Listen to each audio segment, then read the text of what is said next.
dari ihram. Jadi tanggal 10 Dzulhijjah itu sama dengan 17 ya, kira-kira 17 atau 16 Juni kira-kira. Jadi kalau kita berangkat tanggal 12, maka kita tunggu 4 atau 5 hari dalam keadaan ihram. Jadi harus dihindari tantangan-tantangannya. Itu bedanya kirat sama tamattu. Kalau tamattu dia sempat tahallul dulu sebentar, sehari 2 hari, kemudian baru ihram lagi. Jadi kalau ada yang suaminya, nah suaminya nggak mungkin haid ya, nggak mungkin nifas, nggak mungkin haid. Jadi suaminya semuanya tamattu ini insya Allah. Istrinya ada yang qiran, maka hindari hubungan itu, dan pantangan-pantangan ihram tetap berlaku 100% bagi si istri. Ya, nggak boleh pakai wangi-wangian, nggak boleh potong kuku, nggak boleh potong rambut dan seterusnya, termasuk juga tentunya itu terlarang, sangat terlarang bagi istrinya, karena nggak mungkin kan suaminya tahu istrinya belum, nggak mungkin juga, harus sabar.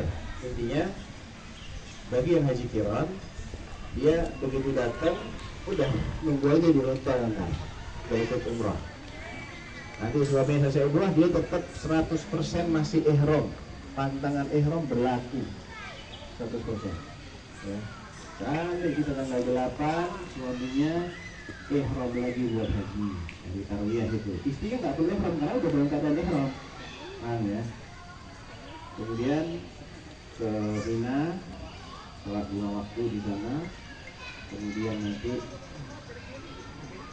wukuf di Arafah, habis wukuf mabit di Muzdalifah, tanggal 10 melontar jumrah kan. Nah setelah melontar jumrah baru tahallul awal. Nah itu baru lepas ihramnya. Semua boleh lepas, suami boleh, istri boleh, tapi masih tersisa satu tantangan, karena ini baru tahallul awal. Tersisa satu tantangan, yaitu tidak boleh hubungan ya, sampai nanti kita selesai lontar jumrah 3 kali itu, tanggal 11 mabit di Mina, kemudian tanggal 12 juga lontar. Setelah selesai kita nafar awal ke hotel transit lagi sekitar sehari semalam di situ.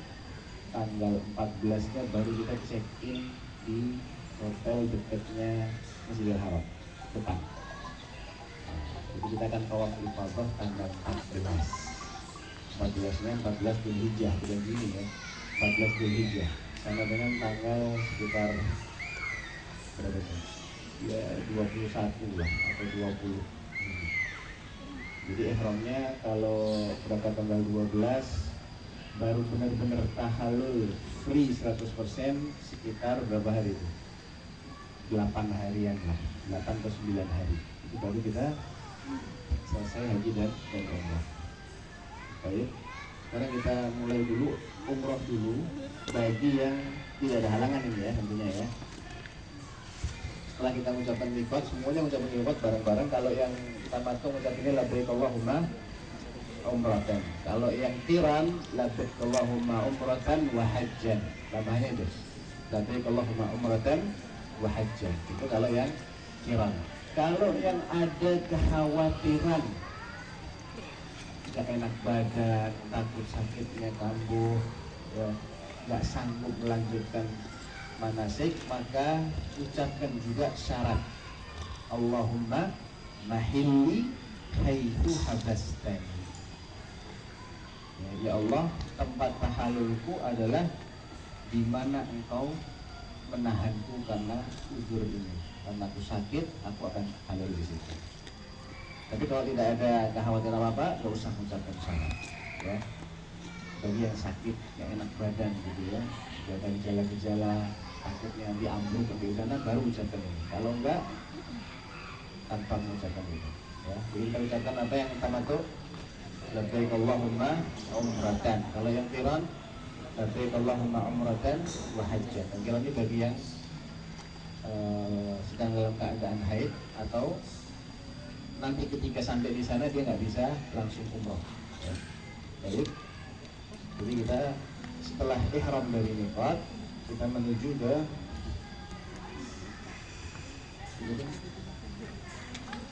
Masjidil Haram.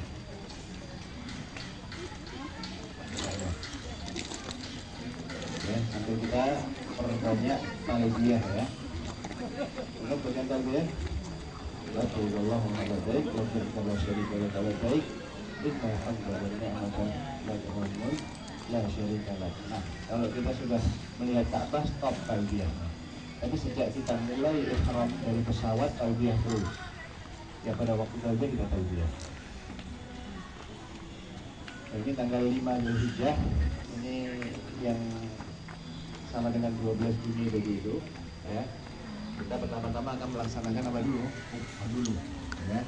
Umrah pertama-tama adalah masuk Masjidil Haram, mulai dari sudut Hajar Aswad. Nah, mulai kita tiba nih. Yang belum tiba di sini. Jadi berangkat dari hotel belum tiba ya. Kita dulu dulu. Tiba di sini.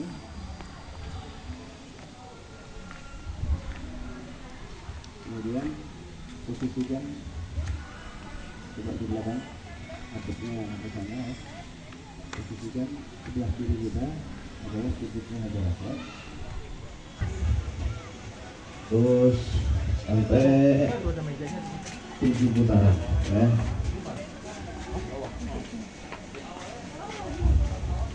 Dari sini berawal di sini. Nah, ini namanya Rukun Yamani ya.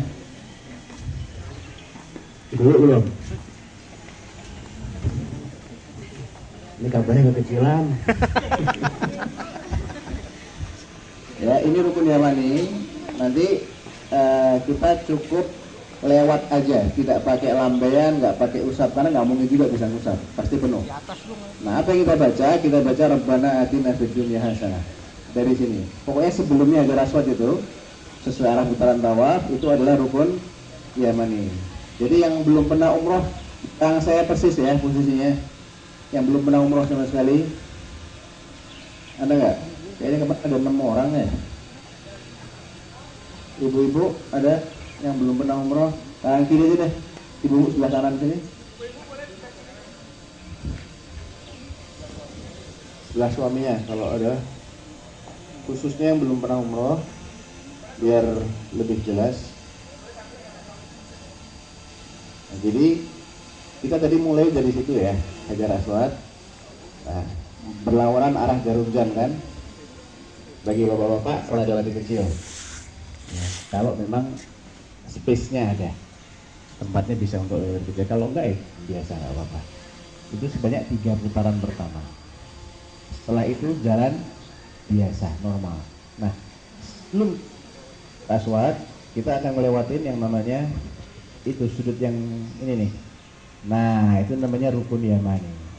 Begitu kita ngelewatin, tidak perlu lambai, nggak perlu cium, karena hanya ada satu, yaitu musab. Musab pun juga pasti padat. Jadi kita lewat aja sah. Ketika kita lewat, kita baca Bana atina fid dunya hasanah wa fil akhirati hasanah wa qina adzabannar. Silahkan diulang-ulang sampai kita mencapai, sampai jalan pelan-pelan sampai kita mencapai Hajar Aswad lagi. Mencapai sini kita baca Bismillahirrahmanirrahim Allahu Akbar, berarti 1 putaran selesai. Sekaligus masuk putaran kedua ya. Sama ya, lanjut sambil jalan-jalan atau lari-lari kecil gitu ya.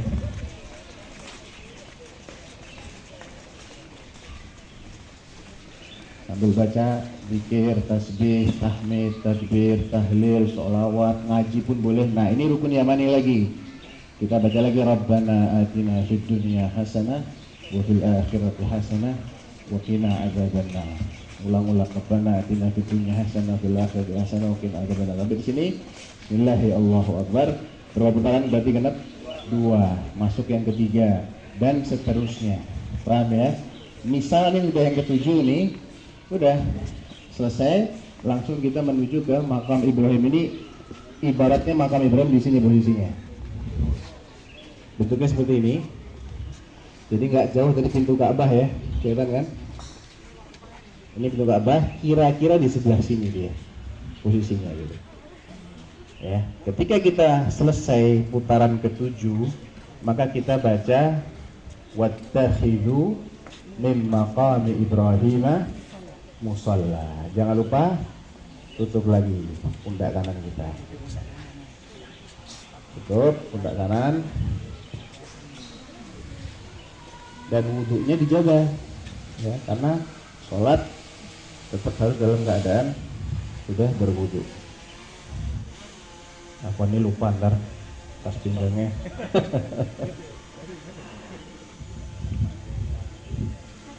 Baik, misalnya nih kita dapat tempat di sini misalnya, nggak ada masalah. Dimanapun dari bagian masjid kita bisa sholat di situ. Ya, yang intinya tempat itu tempat yang nyaman buat kita semua sholat. Kita menghadap Ka'bah ya. Mau di sini, mau di mana, intinya ngadep tetap ke Ka'bah. Setelah itu kita sholat dua rakaat. Di rakaat pertama kita membaca surat Al-Fatihah dan surat Al-Kafirun.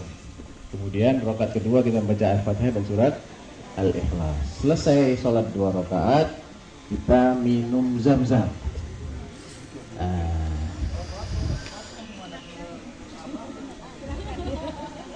Sholatnya nggak ada ke Ka'bah, Pak. Mau di ke Ka'bah. Jadi ngadepnya ke Ka'bah. Hatta kita nggak dapat di lantai yang paling dekat dengan Ka'bah misalnya, harus naik ke lantai 2, tetap kita ngadepnya ngadep ke Ka'bah. Nggak ada pilihan lain kalau itu mah. Ya. Kita ngadepnya ke Ka'bah. Baik. Dan ini bukan berarti kita harus melihat Ka'bah loh ya. Enggak, menghadap. Tapi melihatnya? Enggak harus, tergantung posisi kita. Kalau posisi kita di area yang sekitaran Ka'bah, ya kita bisa lihat Ka'bah. Tapi kalau umpamanya diarahkan oleh askarnya ke tempat lain yang terhalang tembok, gak ada masalah. Yang penting kan arahnya ke Ka'bah ya. Baik, selesai 2 rakaat. Selesai 2 rakaat, pelannya enggak kekerasan ya. Kita ke zam-zam, minum zam-zam. Nah itu ada miniatur zam-zam tapi nggak ada airnya, pura-pura aja ya. Nanti diisi setiap 1 gelas. Sebelum minum kita baca Bismillah ya, kemudian kita minum 3 kali. Minum dikit, tarik nafas, minum lagi, tarik nafas, minum lagi. Sunnahnya begitu, nggak wajib tapi sunnah. Selingin dengan doa karena itu saat yang mustajab. Zam-zam 5 syuribalahu kata Nabi. Zam-zam sesuai dengan niat yang meminumnya. Doa minta macam-macam lah, minta yang baik-baik untuk diri kita, untuk keluarga kita ya. Setelah itu baru kita menuju ke tempat sa'i. Nah, misalnya di situ. Ya posisinya nggak di sini nanti, agak jalan-jalan dikit gitu ya. Bisa naik 1 lantai, bisa 2 lantai, bisa 3 lantai, tergantung kondisi nanti. Nah ini misalnya mulai sofa dari sini ya, itu bagian yang dulunya adalah ketika si berlari-lari ya, ditandai lampu neon hijau nanti, bukan karpet hijau tapi ya, nggak ada karpet hijau, ada lampu neon hijau di atas. Nah ini lebih dekat ke arah sofa daripada ke mat.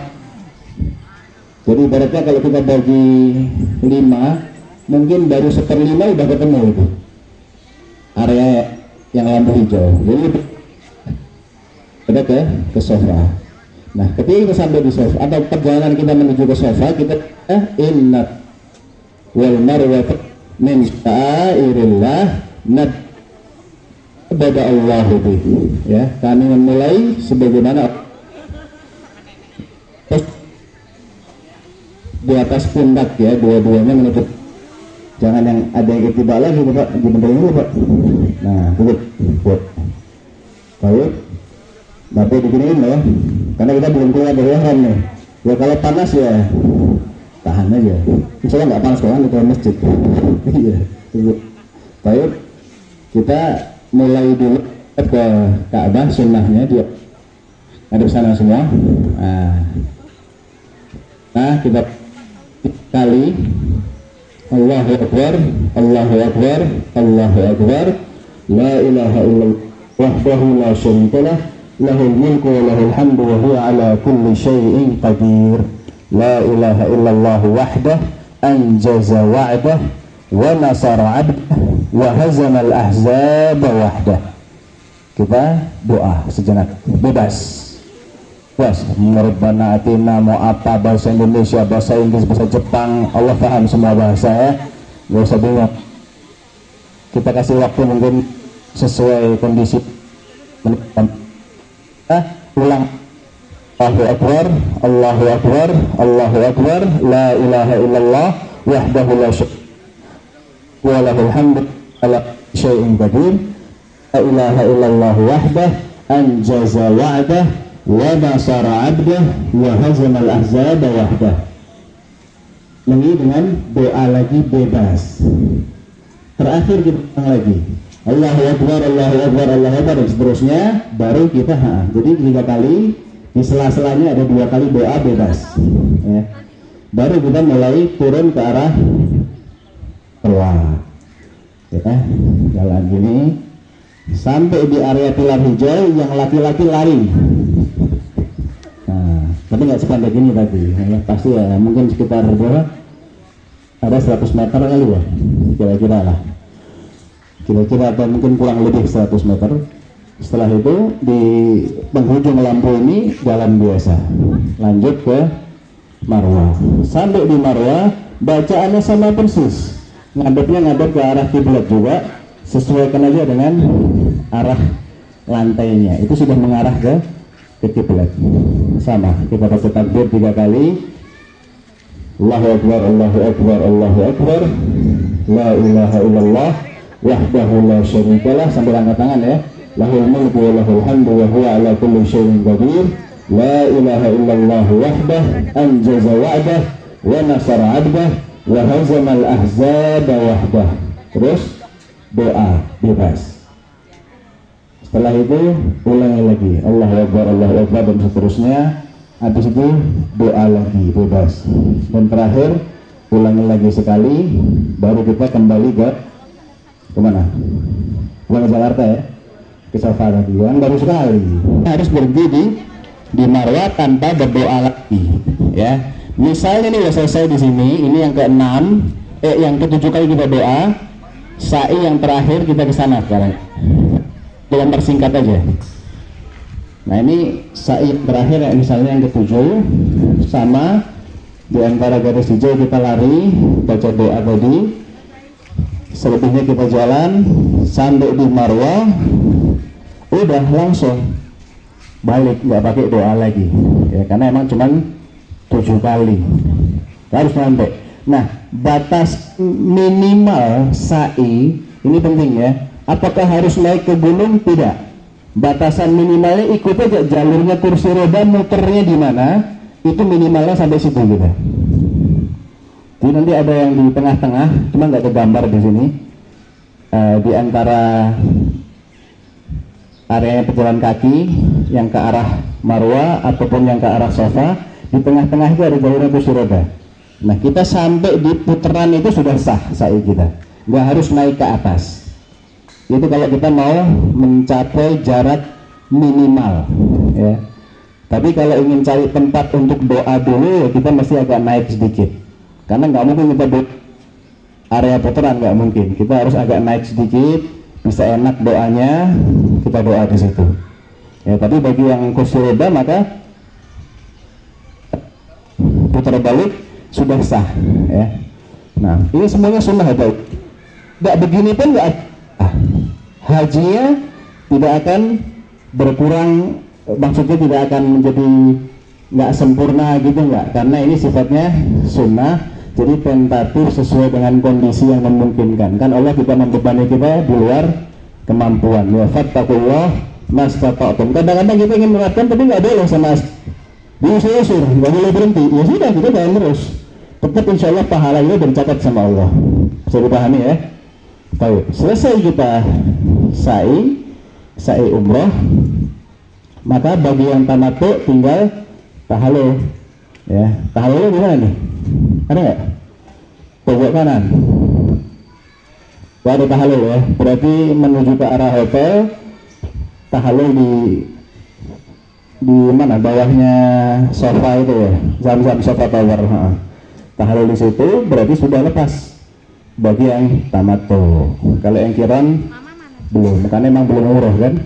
Jadi khusus yang tamato dia sudah boleh lepas ihram pakai pakaian biasa.